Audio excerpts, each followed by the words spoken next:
اعوذ باللہ من الشیطان اللعین الرجیم بسم اللہ الرحمن الرحیم ان اللہ وملائکتہ یصلون علی النبی یا ایھا الذین آمنوا صلوا علیہ وسلموا تسلیما اللہم صل علی محمد وآل محمد وعجل فرجہ۔ محترم ناظرین، السلام علیکم ورحمۃ اللہ وبرکاتہ۔ آپ تمام حضرات کی خدمت میں پھر سے میں تربیت اولاد کے حوالے سے حاضر ہوا ہوں، اور میں برابر جیسے کہ گزشتہ درسوں میں بھی میں نے آپ سے گزارش کی تھی، اس مرتبہ بھی آپ تمامی حضرات سے گزارش گزار ہوں، وہ یہ ہے کہ یہ ہمارا جو چینل ہے تربیت اولاد، یہ بچوں کے حوالے سے ہے۔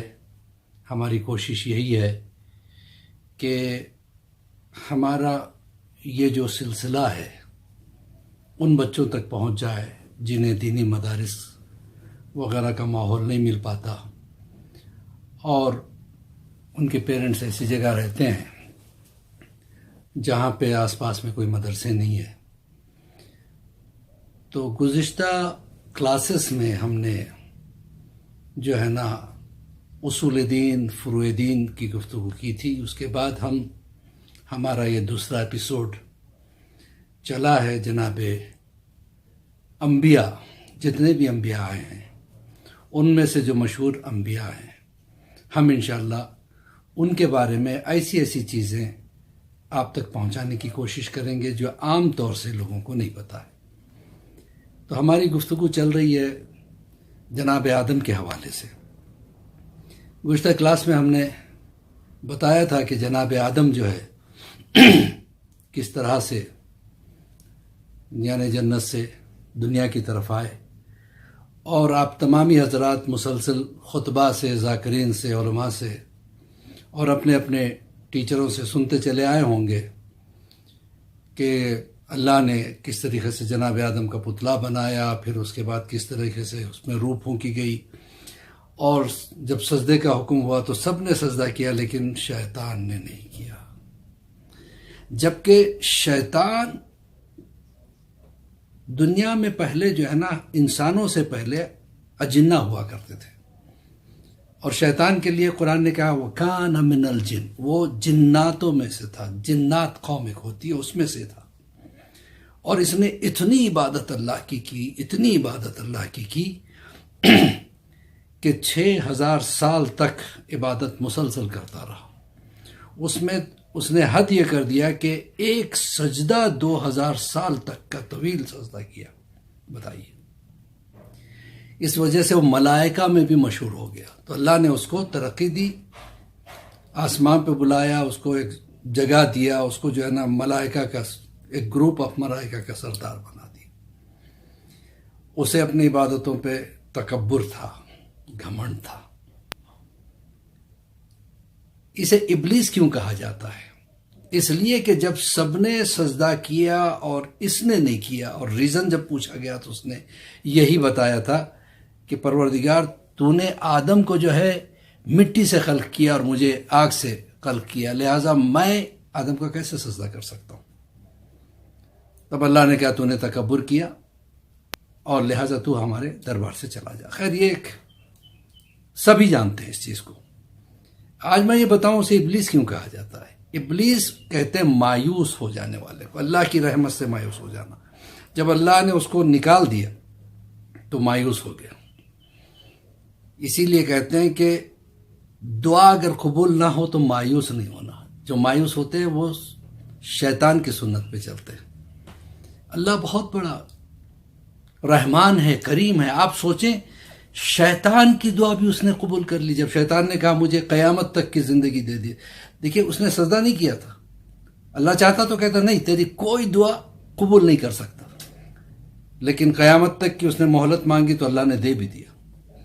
تو جو اللہ شیطان کی دعا کو بھی سن لے، وہ انسان کی دعا کو کیوں نہیں سنے گا؟ لہذا کبھی مایوس نہیں ہوئیے گا۔ اچھا، دوسری بات یہ ہے کہ جب جناب آدم سے کیا جھگڑا تھا اس شیطان کا؟ حسد. حسد جو ہے نا بہت بری بلا کا نام ہے. یہ شیطان کی سنتوں میں سے. خیر کسی طریقے سے جب جناب آدم دنیا میں آ گئے اور دھیرے دھیرے یہاں کے ایٹماسفیئر سے سیٹل ہونے لگے، حالانکہ وہ خوش نہیں تھے، ظاہر سی بات ہے، جنت جیسی جگہ کا رہنے والا دنیا میں آ کے کہاں سے خوش ہو سکتا ہے. لہذا بہت روئے 180 سال تک جناب آدم توبہ کرتے رہے. ایک چھوٹے سے گناہ تو نہیں کہنا چاہیے، ترک اولا، جو ایک چھوٹا سا ترک اولا ہو گیا تھا، اس کی وجہ سے 180 سال تک جناب آدم روتے رہے. اب اس کے بعد جب جناب آدم کی توبہ قبول ہو گئی، تب جناب آدم جو ہے نا بہت زیادہ یعنی خاموش رہا کرتے تھے. ایک دن جبرائیل نے پوچھا کیا بات ہے، آپ بہت خاموش رہتے ہو؟ کہ کیا بتاؤں، جب میں جنت میں تھا تو فرشتوں کی باتیں سنا کرتا تھا، اب میں فرشتوں کی گفتگو نہیں سن سکتا ہوں، وہ مزہ مجھے کیسے آئے گا. کہا کہ اللہ نے کہا کہ اے جبرائیل آدم سے کہو کہ یہ مکہ کا سفر کریں اور وہاں پہ جا کے خانہ کعبہ بنائیں اور اس کا طواف کریں، تو انہیں وہ مزہ آئے گا جو جنت میں فرشتوں کے ساتھ ان کی صحبت ہوا کرتی تھی. تو پتہ چلا حج میں انسان کو وہ لطف ملتا ہے جیسے وہ ملائکہ کے ساتھ ہے. تو جناب آدم جبرائیل کے ساتھ مکہ پہنچے اور جناب آدم نے جبرائیل کے کہنے پر مکہ میں خانہ کعبہ کی بنیاد رکھی، اور سب سے پہلے خانہ کعبہ کو جناب آدم نے بنایا تھا، پھر اس کا طواف کیا تھا. پھر میں نے کہا تھا نا کہ جناب آدم کو جو ہے نا 936 سال کی عمر ملی تھی، 936 ایئرس ان کی ایج رہی. اور جب وہ دنیا سے گزرے ہیں تو ان کی اولاد کی اولاد ہوتے ہوتے تقریباً 40,000 افراد دنیا میں اس وقت رہا کرتے تھے. اس میں جو قوم تھی قابیل کی، بنو قابیل اس کا نام تھا، جو جناب آدم کے خلاف ہوا کرتی تھی، اور وہ جناب آدم کی باتوں کو نہیں مانتے تھے وہ لوگ. تو اب نبوت کے سلسلے میں جناب آدم کے بعد جناب ادریس وہ عظیم نبی ہیں جنہوں نے کئی چیزیں بلکہ کئی احسانات ہم انسانوں پہ جناب ادریس نے کیے. جناب ادریس کا جو نام ہے وہ ادریس کیسے پڑا، جبکہ ان کا نام اخنوق تھا؟ اس لیے پڑا کہ سب سے پہلے کتاب کا درس انہوں نے دیا تھا. ان پہ 30 صحیفے نازل ہوئے تھے اور سب سے پہلے کتاب انہوں نے پڑھا، یہ درس لیا کرتے تھے، لہٰذا انہیں ادریس کہا جاتا ہے.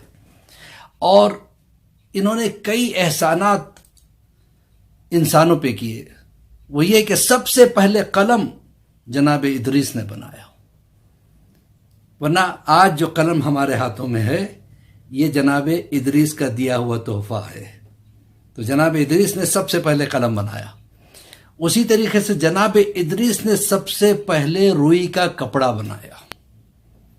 کپاس روئی جو ہوتی ہے نا، اس سے جو ہے نا دھاگا بنایا انہوں نے، پھر اس کے بعد اس سے کپڑے کو بنا. تو سب سے پہلے یہ جو کپڑے ہم پہنے ہوئے ہیں یہ بھی جناب ادریس کی دین ہے.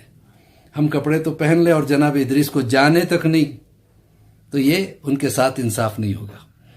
تو ان کے کئی کنٹریبیوشنز ہیں جناب ادریس کے. سب سے پہلا قلم انہوں نے بنایا، سب سے پہلے روئی کا کپڑا انہوں نے بنایا، اور سب سے پہلا میجرنگ سکیل انہوں نے بنایا. آج جو ناپ تول وغیرہ ہوتا ہے، جو بھی ہے، چاہے جس چیز سے بھی ہے، تو یہ سکیل کی ایجاد جناب ادریس کی ہے. اور ان کی ایج کیا تھی؟ جناب ادریس نے جو ہے نا 82 سال کی عمر پائی تھی، یعنی 82 ایئرز ان کی ایج ہوئی تھی. اور سب سے آخری بات، پھر اس کے بعد میں اجازت چاہوں گا، وہ یہ ہے کہ سب سے پہلے جہاد بھی بنو قابیل کے ساتھ جناب ادریس نے کیا تھا. تو جناب ادریس کے بہت سارے کنٹریبیوشنز ہیں. آج انسان کی جو ترقی ہے، انسان اب تو میڈیا وغیرہ عام ہو رہا ہے، ورنہ پہلے کتابوں کا دور تھا. یہ کتابوں کا جو سلسلہ چلا ہے، کتاب لکھنے کا، یہ جناب ادریس کے دور سے چلا. اسی کے ساتھ مولوی عباس علی خوئی کا سلام قبول کریں اور ہم سب مل کے سارے مومنین کے لیے، ہمارے لیے، آپ کے لیے، سب کے لیے دعا کرتے ہیں پروردگار بحق زہرا و بہا بالوہا بنوہا، ہماری اس کوشش کو جو ہم نے شروع کی ہے اس کو قبول فرما۔ پروردگار جتنے بھی مومنین مومنات جہاں جہاں بھی ہیں پروردگار انہیں اپنے حفظ و امان میں رکھنا۔ مالک اے کریم پروردگار امام زمانہ کے ظہور میں تعجیل عطا فرما، اور ہم سب کو امام کے چاہنے والوں میں شمار فرما، اور جتنے مقروض حال ہیں ان کے قرض داریوں کو دور فرما، جو بیمار ہیں میرے معبود انہیں شفاء کلی عطا فرما۔ پروردگار جو حج و زیارات کی جو ہے نا خواہش رکھتے ہیں پروردگار انہیں حج و زیارات سے مشرف فرما، بحق زہرا و بہا بالوہا بنو۔ السلام علیکم ورحمۃ اللہ وبرکاتہ۔